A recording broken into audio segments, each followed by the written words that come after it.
I was introduced to the world of electronic keyboards when I was in my teens. At that point, I bought a Yamaha DSR 2000. Now, most people who watch this channel have probably never ever heard of a Yamaha DSR 2000. It was a semi-pro machine, probably a bit too advanced for where I was in my keyboard playing at the time, but it had 100 tones, many of which were editable. It had the ability to generate 8 voices concurrently. It had a full drum machine on it. It had the ability to split the keyboard at various points.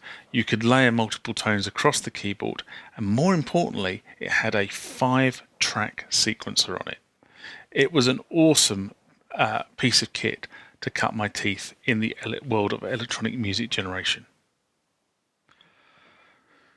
Now, my first keyboard was over 30 years ago.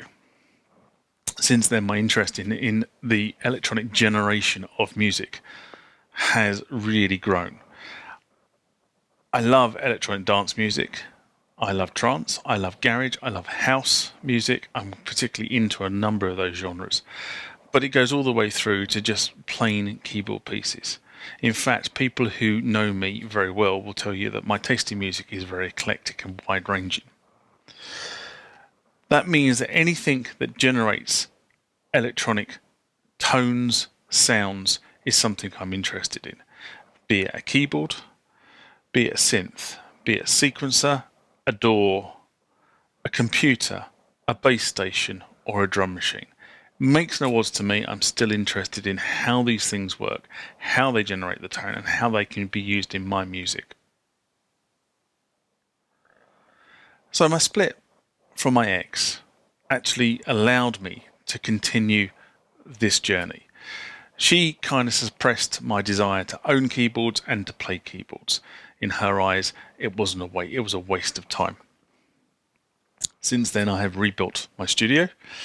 I have managed to purchase many keyboards that were on my bucket list that at the time I probably couldn't afford, and now I can, and I have been able to put all that together in my musical journey.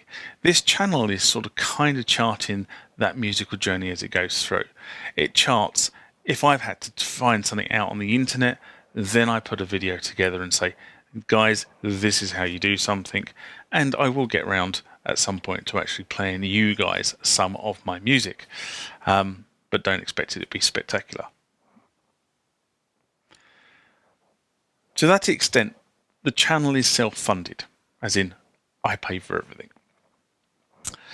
The instruments or equipment that you see me showcase on the channel have either been bought by me or have been donated by you, and a number of tubers have donated equipment to the channel that needs a good home or just needs repairing because it's damaged in some way.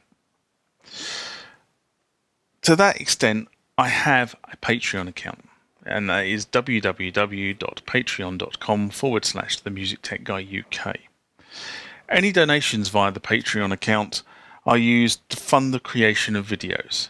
So that is things like video equipment, lighting, because these things have to be lit in a certain way, the purchase of instruments and equipment to showcase on the channel that either need some TLC to bring them back to life, which is some of the things I like to do, which is show you how to actually repair your equipment when it goes wrong, or instruments that I feel are worthy of preserving, because there is a place that these instruments occupied in the development of electronic music. So feel free to peruse the channel, subscribe, hit the bell icon, and if you like it enough, help support the creation of videos by using the Patreon route. I look forward to you joining me on my journey.